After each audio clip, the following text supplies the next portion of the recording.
Let's go.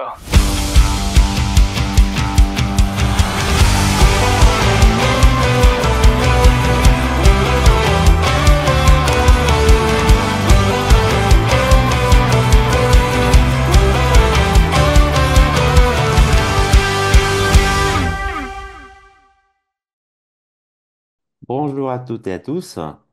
Bienvenue dans cette session Tous différents, tous apprenants avec Amandine Kettel, notre formatrice. Donc, je me présente Antonio Melero, responsable Espagne pour les éditions Maison des Langues. Bienvenue donc dans cette session dans les cadres du festival Construyendo Futuro organisé par notre partenaire Macmillan. Donc, aujourd'hui, la séance FLE pour le primaire. Donc voilà, on est en train d'admettre les collègues qui viennent de la séance plénière qui vient d'avoir lieu.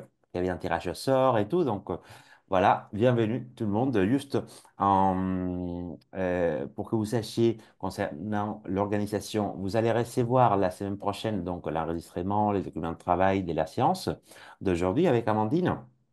Sachez que demain, l'événement continue. Il y a d'autres séances plénières, des thématiques générales aussi. Donc, vous pouvez vous inscrire. Il y a encore de places disponibles.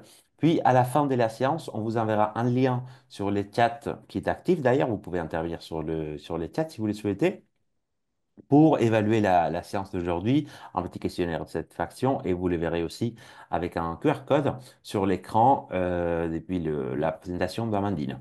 Voilà, sinon je vous présente Amandine Kettel, donc formatrice, autrice chez Maison des Langues et elle collabore avec nous depuis des années. Elle a commencé dans les réseaux culturels français à l'étranger, Institut Alliance, etc. Et depuis, si je ne dis pas de bêtises, Amandine, depuis 7 8 ans peut-être, tu collabores avec Mm, nous. Voilà, elle est c'est ça. autrice de plusieurs manuels et elle co-dirige les projets, et elle est cofondatrice, pardon, du projet Les Fabuleuses du Fleu, que vous avez peut-être entendu parler. D'ailleurs, il y a la Fabuleuse Semaine du Fleu qui commence là, le 4 avril. Donc, n'hésitez pas à vous inscrire, à googler la fabuleuse semaine du fleu pour trouver d'autres infos. Voilà, je passe la parole à ma collègue Amandine Kettel et je vous souhaite un bon atelier. Merci beaucoup, Antonio. Bon, bah, c'est parti pour nous. Donc, la thématique de cette petite demi-heure qu'on va passer ensemble, c'est de parler de l'hétérogénéité de nos élèves dans nos classes. C'est une thématique qui est très importante parce que de plus en plus, je pense qu'on a affaire à des classes dans lesquelles les élèves sont très différents, ont des problématiques différentes, etc. Donc c'est quelque chose auquel les maisons d'édition s'attachent, particulièrement Maison des Langues, pour essayer de trouver des solutions et pour essayer de faciliter le travail des professeurs. euh, Parce que ça demande beaucoup de travail, beaucoup d'adaptation, de matériel, beaucoup de choses. Donc voilà, on essaye de faire ensemble certaines choses. Donc voilà le plan de notre séance. Je vais essayer de répondre à ces 3 points, d'aborder ces 3 points. Donc déjà réfléchir à qu'est-ce que c'est que l'hétérogénéité en classe de langue. Donc on ne va pas rentrer dans des détails théoriques, ça va être plutôt d'essayer de concevoir l'ensemble des différences qui peuvent enfin, réunir nos élèves. C'est un peu bizarre de dire des différences qui réunissent, mais souvent quand on parle d'hétérogénéité en classe de langue, en tout cas moi, la première chose à laquelle je pense, c'est penser à des niveaux différents. Il y a des élèves qui, malgré le fait qu'on soit dans une classe de A2, peut-être il y a des élèves qui ont un niveau A1 et des élèves qui ont un niveau B1, et donc on a une mixité comme ça de niveaux de langue. On peut aussi avoir, donc on va voir les différentes différences qui provoquent cette hétérogénéité. On va voir ensuite assez rapidement quels problèmes ça pose en classe, parce que ben, on l'a dit déjà, mais c'est pas du tout simple de gérer l'hétérogénéité en classe, et vous le savez, puisque vous êtes avec vos élèves et vous le voyez tous les jours. Et puis ben, surtout, on va essayer de trouver ensemble des solutions, et je vais vous présenter des outils qui devraient vous aider pour vos classes avec les enfants. Voilà. Alors, réfléchissons d'abord à cette notion d'hétérogénéité. Donc, en théorie, une classe, c'est un espace qui rassemble des élèves qui ont un même niveau. Donc, par exemple, vous avez des élèves de niveau A1 ou de niveau A2. qui sont portés par des intérêts proches. Alors, dans le cadre scolaire, les intérêts proches, bah, c'est plutôt qu'ils ont un âge proche, et puis qu'ils habitent dans une même zone géographique, ce sera ça les intérêts proches, sinon identiques. Ces élèves sont placés sous la direction d'un ou d'une professeur qui dispense un enseignement commun. Hein, notre objectif, c'est d'enseigner la même chose à tout le monde. Selon un rythme d'acquisition uniformément réparti, c'est notre progression, et l'objectif, c'est donc d'acquérir la maîtrise d'un niveau donné. Donc, par exemple, on veut qu'à la fin de l'année, les élèves aient acquis le niveau A1 ou soient arrivés à la moitié du A2, par exemple, quelque chose comme ça. Et c'est l'acquisition de ce niveau qui conditionne le passage au niveau suivant pour les élèves. Voilà, donc ça, c'est la théorie. Et puis, ben, on a un programme qui est fait officiellement par les ministères, qui se retrouve dans les livres, dans les manuels, etc. Donc, en théorie, on a ça. En pratique, on est face à une grande diversité d'apprenants. Donc, comme je disais tout à l'heure, on pense souvent à la diversité des apprenants par rapport au niveau de langue. Mais bien sûr, il n'y a pas que ça. On a donc, bien sûr, première chose, la difficulté, la diversité linguistique, mais pas forcément par rapport à la langue qui est apprise. Ça peut être aussi parce que tous les élèves n'ont pas la même langue maternelle. Tous les élèves n'ont pas appris les mêmes autres langues. Il y a certains élèves qui sont dans des familles multiculturelles et donc bilingues ou trilingues. Donc voilà, ces élèves vont peut-être avoir à la fois plus de facilité et en même temps peut-être s'embrouiller aussi parfois dans différentes langues. Et puis bien sûr, il y a des différences de niveau dans la langue étrangère, donc ici en français. Ensuite, on a une diversité socio-culturelle, parce que chaque élève arrive avec ses valeurs, ses croyances, son histoire familiale, ses codes, une socialisation différente, une richesse et des spécificités culturelles, mais propres à chaque élève. On a une diversité psychologique aussi, puisque chaque élève vient aussi avec son vécu, sa personnalité, donc sa motivation, sa volonté, son attention plus ou moins longue, sa créativité, curiosité, énergie, son rythme et son image de soi, son estime de soi qui peut être plus ou moins haute en fonction de toutes ses expériences et une diversité aussi cognitive. Donc, en fonction de l'âge, etc., le degré d'acquisition des connaissances ne sera pas forcément le même, même si tous les enfants ont le même âge, ils n'en sont pas au même stade d'évolution. Les stades de développement aussi opératoires sont pas toujours, ben, on n'en est pas toujours au même stade. On peut avoir des modes de pensée différents, des stratégies d'apprentissage différents, etc., etc. Donc voilà. Donc c'est bien plus qu'un problème juste de niveau de langue, la diversité des apprenants. Et ici, on ne mentionne pas particulièrement les dysfonctionnements, comme la dyslexie, la dysorthographie, etc. Mais bien sûr, bah, tout ça est à l'intérieur par exemple, la diversité cognitive, etc. À garder en tête, on parlait ici de mode de pensée. On a cette théorie des intelligences multiples qui peut nous aider aussi alors, c'est une théorie qui est parfois décriée, qui a ses problématiques, etc. Mais je trouve qu'avoir en tête un schéma comme celui-ci pour essayer de se dire, ah oui, parmi mes élèves, il y en a qui se retrouvent dans la branche de l'intelligence corporelle, il y en a qui se retrouvent plus dans l'intelligence logico-mathématique, il y a des élèves qui ont plutôt un mode de pensée ou une intelligence musicale, d'autres spatiale, etc. Et donc le fait d'avoir ce schéma en tête peut nous permettre, quand on prépare notre cours, quand on prépare nos séquences pédagogiques, d'essayer de faire en sorte de toucher un petit peu à toutes ces branches. Alors on ne peut pas faire tout en même temps, on ne peut pas faire tout tout le temps, mais avoir en tête justement le fait que on a toute cette diversité va nous permettre un petit peu d'essayer de varier les supports, de varier les types d'activités, de varier plein de modalités pendant le cours pour justement essayer de faire en sorte de toucher un peu tous les élèves malgré leur diversité de modes de pensée et de ce qu'on a appelé ici intelligence, mais ouais, c'est pas forcément le bon mot, mais c'est le nom de la théorie en tout cas. Et puis on a aussi des élèves qui ont des stratégies d'apprentissage et des attitudes par rapport à l'apprentissage qui sont très différentes. Donc je vous affiche ces deux listes d'adjectifs, mais on a des élèves qui ont un côté très pratique et d'autres théoriques. Des élèves qui ont besoin de faire les choses, d'autres qui ont besoin d'abord de les comprendre dans la théorie. Il y a des élèves très méthodiques, d'autres qui sont plus flexibles et qui vont pouvoir suivre différents types de méthodologies. Il y a des élèves décrocheurs, donc qui vont se décourager assez rapidement, et d'autres qui sont très persévérants et qui vont réussir, malgré les échecs et malgré les difficultés, à aller jusqu'au bout d'une tâche, par exemple. On a des élèves qui ont une compréhension, qui ont besoin d'une compréhension très globale, d'autres élèves qui ont besoin de comprendre chaque détail pour pouvoir avancer. Il y a des élèves qui travaillent très bien seuls, d'autres qui ont besoin du groupe.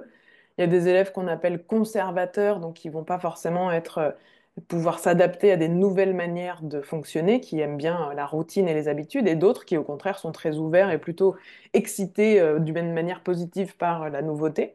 Des élèves introvertis, d'autres extravertis, des élèves intuitifs, d'autres qui ont besoin plutôt de structure, et des élèves qui ont besoin de choses très réalistes et concrètes, et d'autres qui vont pouvoir partir dans des choses imaginaires, etc.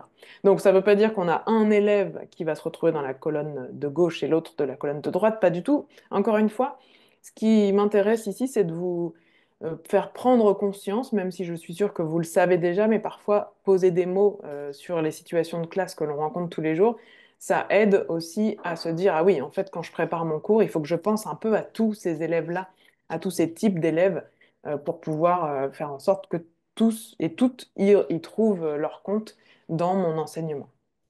Alors, une dernière petite illustration que j'aime beaucoup parce que, voilà, en tant que prof, on peut avoir parfois tendance à trouver que tous nos élèves sont problématiques.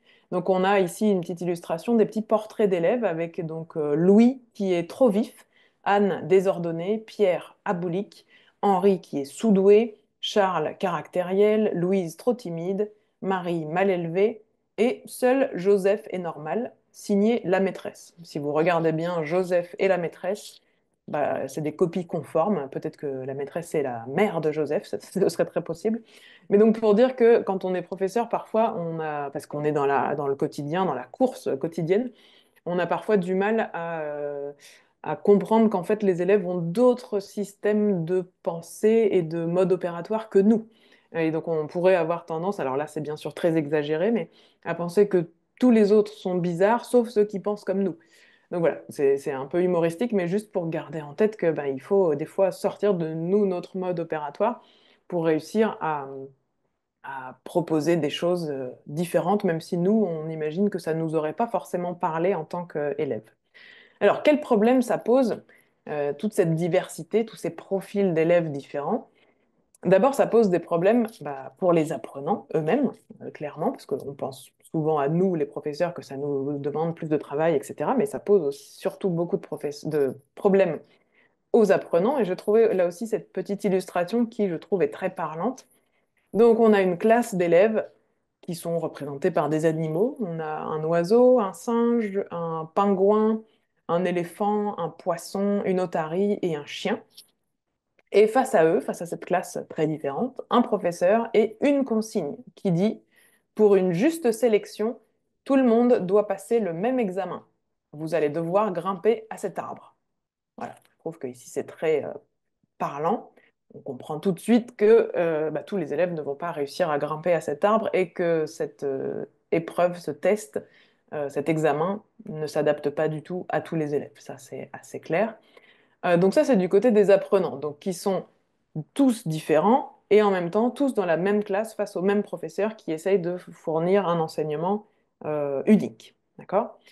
Pour les enseignants, bah, on comprend tout de suite que cette situation provoque un problème et donc la solution, notre travail, ça va être de réussir à proposer à chaque élève, en fonction de son profil, ses capacités, etc., etc., un chemin différent, une manière d'arriver à destination bah, différente. Donc j'aime bien cette histoire, cette idée de cette métaphore un peu des animaux parce que ça, je trouve que c'est très clair, ça donne tout de suite une idée de nous, notre travail, ça va être de faire en sorte de trouver bah, différents chemins pour que les élèves arrivent à la même destination. Donc, notre gros défi, notre gros challenge, ça va être de trouver l'équilibre entre à la fois diversifier les activités pour que tout le groupe, tous les élèves, chaque élève réussisse à arriver à peu près à la même destination et en même temps bah, unifier le groupe parce que on souhaite qu'à la fin, tous les élèves aient acquis à peu près les mêmes compétences et à peu près le même niveau et fait à peu près les mêmes activités, vu les mêmes thématiques, etc. Donc voilà, il faut toujours jouer avec cette notion d'équilibre entre ces deux challenges, ouais, ces deux défis, diversifier les activités et unifier le groupe. Une dernière illustration que je trouve aussi très parlante pour notre problématique d'hétérogénéité, c'est celle-ci que vous connaissez peut-être déjà, que vous avez peut-être déjà vue dans d'autres contextes.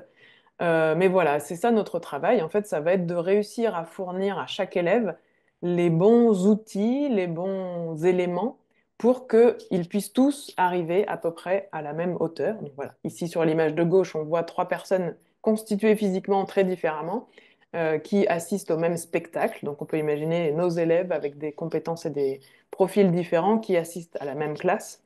Si on ne met pas en place des moyens et des solutions, ils ne peuvent pas tous profiter de la classe. De l'autre côté, à droite, ben, on imagine le professeur a mis en place des systèmes, du matériel, des éléments en place pour faire en sorte que tous les élèves soient à peu près au même niveau et réussissent à arriver à la même destination. Voilà. J'aime bien ces images qui, je trouve, sont assez parlantes pour expliquer des concepts qui parfois, expliqués par les mots, peuvent sembler complexes, quand en réalité, bah, cette image explique tout, je trouve.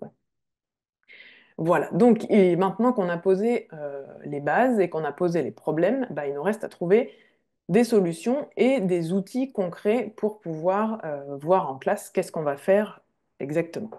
Donc, pour vous proposer des solutions et des outils, je vais m'appuyer sur la collection Clic-Clac, qui est une collection de manuels de français destinés aux enfants du primaire, d'accord, spécialement fait pour les enfants en Espagne du primaire.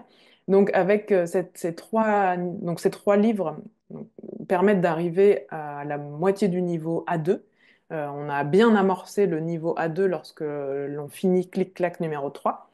Et ce manuel, vous allez voir, parce que je vais vous mettre des extraits à plusieurs reprises, mais pour vous expliquer un petit peu le concept, parce que ça plaît beaucoup aux enfants. Pendant tout ce manuel, en fait, c'est comme un carnet de voyage de la famille Cousteau, qui est une famille francophone. Et cette famille a décidé de partir faire le tour du monde. Et donc, dans chaque unité, on retrouve cette famille qui est dans un nouveau pays, dans une nouvelle ville, qui découvre une nouvelle culture, donc des nouveaux animaux, des nouveaux aliments, des nouveaux vêtements, une nouvelle maison, etc., etc.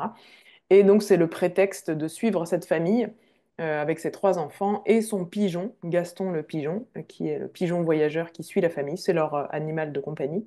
Voilà, ça donne prétexte à apprendre plein de choses.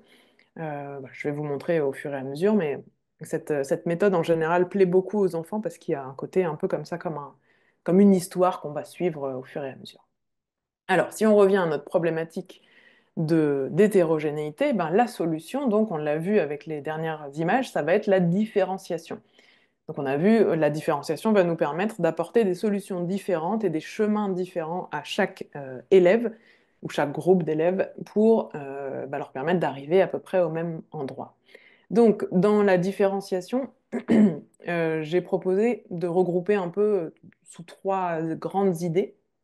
Donc pour différencier, on peut faire différentes choses. On peut décider de planifier l'espace, le temps, les différentes séquences en fonction des profils de nos élèves. On peut décider de regrouper les élèves de plein de manières différentes pour pouvoir justement faire en sorte que le travail se passe bien. Et on peut aussi décider d'aider, et je vais vous proposer plein de solutions pour aider, plein de matériel aussi pour aider les élèves à différents niveaux. On ne va pas aider tout le monde de la même manière, justement, on va aider les élèves avec ce dont ils ont besoin. Pardon. Donc, première étape de solution, planifier. On va commencer par pouvoir planifier l'espace de la classe. Alors, quand on a la chance de pouvoir disposer sa classe comme on le souhaite assez facilement, sans que ça dérange les collègues, sans que ça prenne trop de temps sur la classe, etc., c'est formidable. Parce que ça veut dire qu'en fonction de l'activité qu'on est en train de faire, en fonction du groupe, en fonction des objectifs, etc., on va pouvoir décider de moduler l'espace pour répondre à différents besoins. Donc, j'ai mis ici plusieurs images de disposition de classe. Il y en a plein d'autres, hein, bien sûr, on est libre de faire un peu comme on veut. Mais on va pouvoir retrouver donc le plan de classe en autobus, qui est la classe classique, traditionnelle, où les élèves sont face au tableau, face au professeur, en ligne, les uns derrière les autres. Donc cette disposition n'est pas forcément mauvaise, elle se prête à certains types d'activités qui peuvent tout à fait fonctionner. Ensuite, on retrouve la disposition qu'on appelle parfois en atelier, qu'on peut appeler aussi en îlot ou en petit groupe, où là, on va regrouper les élèves autour d'une table et proposer des activités. Alors, soit la même activité pour toutes les tables, soit justement différentes activités en fonction des tables. Et peut-être même que les élèves vont pouvoir changer de table et changer d'atelier, changer d'activité en fonction de là où ils en sont, de ce qu'ils veulent, de leurs besoins, etc. Ensuite, on a les plans en U ou en L qui sont assez courants dans les cours de langue parce que ça favorise les interactions. Donc, on va retrouver ce type de modalité. Et enfin, un mélange un petit peu de tout ça, donc la disposition qu'on appelle mixte, où justement, pour répondre à tous ces besoins de différenciation, on va regrouper les élèves de plein de manières différentes. Et dans notre salle de classe, on va retrouver à la fois des moments d'interaction, à la fois des petits travaux en groupe, des travaux individuels, etc., etc. Donc là, ce que je vous propose ici, c'est pas forcément ce ne sont pas des modèles, c'est plutôt de se dire qu'il y a plein de possibilités et que quand on peut, dans notre salle de classe, parce que le matériel le permet, quand on peut, c'est intéressant de planifier aussi l'organisation de l'espace quand on planifie notre séquence. Voilà. Donc planifier l'espace et planifier aussi le temps, les temps. Parce qu'on va pouvoir proposer des temps en autonomie, des temps en groupe, des temps individuels, des activités qu'on va faire sur le temps de la classe et des activités qui vont se faire hors du temps de la classe, donc à la maison ou à la bibliothèque ou d'autres endroits. Je vous ai mis ici des extraits du guide pédagogique, donc du livre du professeur de la collection Clic-Clac, pour vous montrer que déjà dans le guide pédagogique, on a pensé à tout ça, puisqu'on vous propose déjà plein de manières différentes. Si on regarde là où j'ai mis les petites flèches, on va voir qu'on dit faire lire le texte individuellement. Ok, donc là, il y a un moment individuel.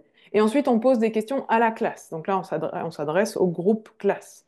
Et dans le deuxième extrait que j'ai pris, on propose aux élèves de former des équipes, des petits groupes de deux ou de trois. Et ensuite, face à la classe, les élèves, par petits groupes, vont pouvoir faire différentes choses. Voilà, donc simplement pour vous dire que dans la collection Clic-Clac, dès le livre de l'élève, vous avez déjà énormément de solutions qui sont proposées pour vous aider justement à planifier différents temps en fonction des besoins des élèves. Ensuite, on avait la solution de regrouper. Donc, on peut regrouper en classe entière déjà, donc s'adresser à toute la classe. Et souvent, c'est dans ce moment-là qu'on va utiliser la première page, la première double page d'une unité. Donc, je vous ai mis un exemple ici avec l'unité 1. Je ne sais plus de quel niveau je l'ai prise, à vrai dire. Mais de toute façon, toutes les unités commencent de la même manière. Vous avez cette grande image avec plein de choses à observer toujours une petite énigme que les élèves vont devoir résoudre. Donc là, par exemple, il s'agit d'un espèce de rébus. Donc ça peut être un travail collectif de toute la classe de récolter des indices, etc. Et puis il y a beaucoup de travail d'observation. D'abord, il faut toujours trouver Gaston. Donc là, il apparaît deux, trois fois, on peut le trouver facilement. Et puis on va décrire, on va parler des couleurs, on va parler en fonction de ce que les élèves savent déjà, on va pouvoir les faire interagir. L'avantage de travailler comme ça en classe entière, c'est que les élèves, normalement, s'écoutent entre eux. Chaque élève va pouvoir parler à son niveau. Certains vont peut-être dire déjà des phrases, d'autres vont dire simplement un mot, d'autres vont dire des choses en espagnol, bon, chacun, enfin, dans sa langue maternelle. Chacun va faire à son niveau. Ça permet quand même d'unifier la classe, puisqu'on découvre l'unité et on découvre les objectifs ensemble. Ça permet aussi de consolider un petit peu les connaissances, puisque ça permet souvent de faire un peu de révision du vocabulaire, par exemple, qui était déjà connu, et on met en commun. Donc là, dans notre équilibre diversifié et unifié, on est un peu dans cet objectif d'unifier un peu la classe pour commencer tous ensemble. Une autre méthode de regroupement, ça va être de créer des groupes homogènes. Donc ça veut dire qu'à l'intérieur des groupes, tous les élèves ont à peu près les mêmes systèmes d'apprentissage, les mêmes difficultés, les mêmes niveaux, etc.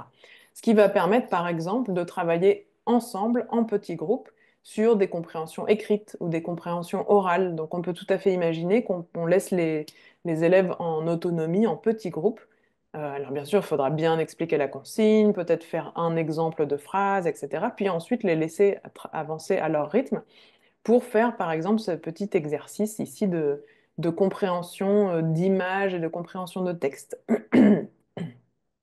Autre activité qu'ils vont pouvoir faire en groupe, homogène ou hétérogène, en fonction de notre objectif d'ailleurs, ça va être d'accomplir un projet.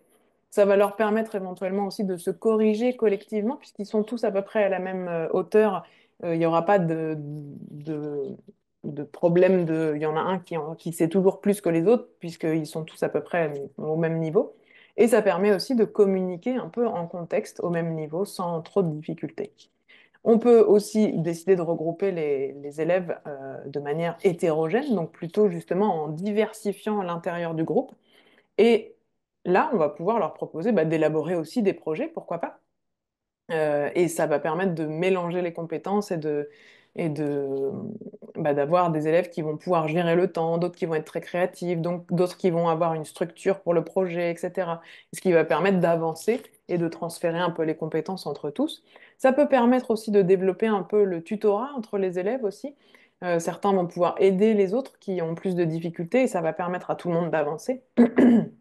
Et puis les groupes hétérogènes comme ça, ça prépare aussi à l'immersion, puisque dans la vraie vie, on travaille avec des personnes qui ont plein de différences par rapport à nous, qui ont des manières de penser différentes, donc ça permet aussi d'apprendre un peu à s'adapter aux différents types de personnes avec qui on travaille. Donc dans la collection Clic-Clac, on a comme ça deux projets qu'on peut mettre en place avec les élèves par petits groupes. Donc il y a toujours un projet qui s'appelle la mission bricolo, où il faut fabriquer quelque chose d'un point de vue matériel. Là, par exemple, les élèves doivent fabriquer ensemble un jeu de loi, et ensuite ils vont pouvoir y jouer. Et puis, il y a toujours aussi une mission, je ne sais plus comment elle s'appelle, découverte, je crois, qui est plus sur le côté interculturel. Donc, on va comparer, échanger, etc. sur le côté culturel. Et puis, dans le regroupement, il y a aussi, alors c'est pas vraiment un regroupement pour le coup, mais garder des moments de travail individuel. Et ça, par exemple, on va pouvoir le faire avec l'auto-évaluation qui se trouve à la fin de chaque unité dans le livre, dans le cahier d'activité de Clic-Clac, ce qui va permettre à chaque élève de savoir où il en est, de se situer dans son apprentissage, mais aussi pour les travaux de production, par exemple, pour améliorer la compétence de production. Des fois, c'est intéressant d'avoir un moment un peu individuel. Pour travailler la phonétique aussi, c'est quand même plus facile peut-être à faire de manière individuelle. Se préparer aux examens. Pour le moment, tous les examens sont encore des examens individuels, en tout cas les examens de type DELF prime, etc. Ce sont des examens individuels. Et puis, le fait de faire travailler les élèves en petits groupes, en autonomie, etc., ça peut nous laisser du temps pour avoir des moments d'interaction individuelle aussi en tête-à-tête avec l'enseignant, puisqu'on va pouvoir leur proposer de venir pendant que les autres font autre chose. Et ça, c'est des moments privilégiés qu'on ne peut pas forcément avoir autrement. On arrive ensuite dans la phase où on va essayer d'aider les élèves. Donc, pour aider les élèves, il faut leur donner des ressources. Donc, déjà, dans la collection Clic-Clac, on utilise une police d'écriture qui aide, parce que c'est une police spécifique pour comment ça s'appelle, les problèmes de lecture, de dyslexie, etc. C'est une police qui a été étudiée par les spécialistes et qui facilite la lecture. Et les couleurs aussi, normalement, sont choisies pour faciliter.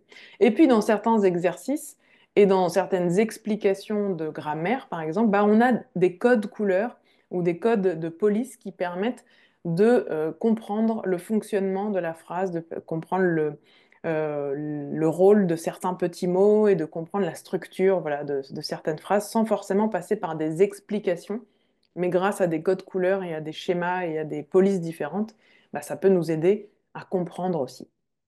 On va retrouver aussi alors j'ai écrit ici précis de grammaire, c'est-à-dire des explications grammaticales, mais à hauteur d'enfant, expliquées pour les enfants. C'est ce que je vous disais. Là, par exemple, on a les conjugaisons des verbes avec un petit exemple. Et dans l'exemple, on a un code couleur qui permet aux élèves de comprendre comment est-ce qu'on utilise les structures qui sont proposées. Donc voilà, ça, ce sont des ressources qu'on peut montrer spécifiquement à certains élèves qui ont besoin de s'appuyer sur l'explication, sur le tableau de conjugaison, parce que leur mémorisation ne fonctionne pas comme le reste de la classe, par exemple. Ça va pouvoir les aider à faire quand même l'activité, à avancer au même rythme que le groupe, tout en ayant un peu d'aide, des ressources supplémentaires peut-être. Et puis, au niveau du lexique, on va avoir à la fin de chaque unité une carte mentale qui permet de mémoriser tout le lexique, enfin tout le lexique principal, le plus important de l'unité. Et là aussi, c'est très pratique parce qu'on a un code couleur pour le masculin et le féminin. Je ne sais pas si vous voyez que dans la colonne de droite, là où on a les moments de la journée, l'article le et L apostrophe est en bleu et l'article la est en rouge. Pas besoin d'explication. On peut l'expliquer une première fois aux élèves, puis ensuite ils vont comprendre très facilement ce code couleur. Donc ça aide à mémoriser et on n'a pas besoin de traduire ou d'expliquer le sens puisqu'on a les petites images qu'on a déjà vues dans l'unité qui nous permettent de mémoriser ce lexique. Donc ça aussi, on peut proposer aux élèves, à tous les élèves ou à certains élèves qui en auraient besoin, d'avoir cette carte mentale de lexique sous les yeux quand on fait certaines activités, voire pourquoi pas quand on fait certaines évaluations. On peut tout à fait imaginer ça aussi, que certains élèves qui ont des problématiques de dyslexie, de je ne sais quoi, pourraient avoir le droit de jeter un œil à la carte pour pouvoir faire l'activité. En parlant d'évaluation, dans Clic-Clac, dans la collection Clic-Clac, vous avez des évaluations qui sont toutes faites, qui sont prêtes à être distribuées aux élèves, ce qui va permettre là aussi, de gagner du temps pour nous, parce que les évaluations sont déjà prêtes, et vous avez différents formats d'évaluation en fonction de ce que vous avez envie de faire avec les élèves, et éventuellement, pas forcément distribuer le même format d'évaluation à tout le monde. On peut décider, en fonction de notre connaissance des élèves, décider de distribuer un type d'évaluation à certains élèves, un autre type d'évaluation à d'autres élèves, sachant qu'on va évaluer la même chose, presque de la même manière. Il y a des petites différences, je vous explique. Donc dans Clé-Clac, on a une évaluation notée, donc avec un barème. Chaque réponse vaut un point ou un demi-point, tout est précisé. Et à la fin, l'élève obtient une note. Ici, par exemple, on a un exemple avec une note sur 30. Le premier exercice vaut 6 points. Une bonne réponse, c'est un point. Une mauvaise réponse, c'est 0. D'accord? Évaluation classique, traditionnelle. Mais selon les profils de nos élèves, selon ce que l'on souhaite faire en classe, etc., à nous de choisir. On peut aussi choisir une évaluation où il n'y a pas de notes, mais il y a alors on a appelé ça des smileys, des petites faces, donc c'est des petits Legos qui sourient plus ou moins. Et là, en fait, on va avoir une grille d'évaluation qui va permettre d'évaluer si nos élèves savent faire ou pas quelque chose en français. Et on va pouvoir choisir quel smiley, quel petit Lego on choisit, celui qui sourit à fond, celui qui sourit un peu ou celui qui sourit pas du tout, parce que c'est pas acquis.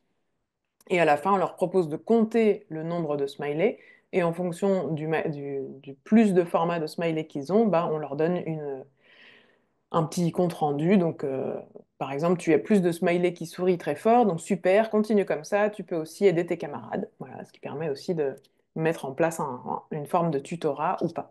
Donc, en fonction de l'objectif de l'évaluation, on n'est pas obligé de choisir toujours exactement le même format d'évaluation. On peut varier en fonction des sensibilités des élèves, en fonction de plein de choses.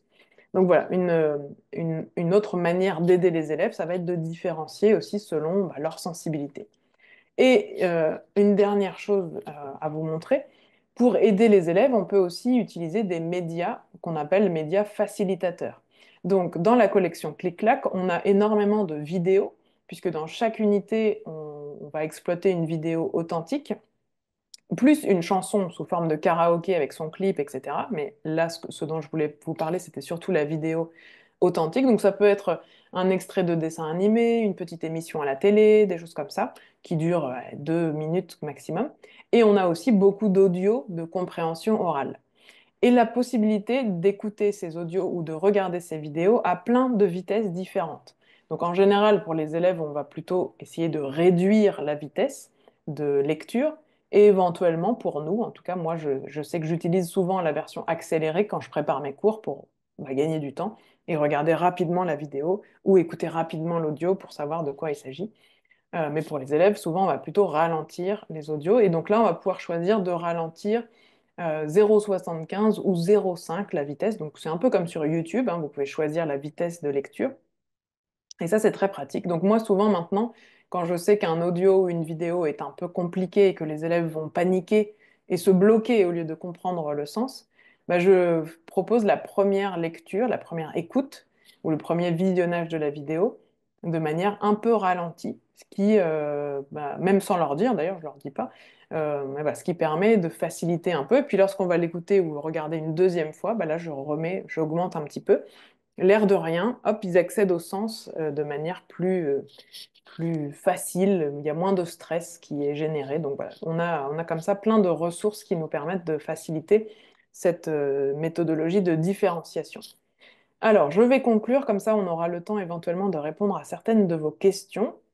Si vous en avez, n'hésitez pas à les écrire dans le chat. Mais pour conclure, voilà, je voulais terminer par quelques petits conseils si vous débutez dans la différenciation, si vous débutez face à des classes hétérogènes. Je voulais vous rappeler déjà de commencer petit à petit parce qu'on ne peut pas s'occuper de tous les cas et de tous les types de différences qu'on va avoir dans nos classes.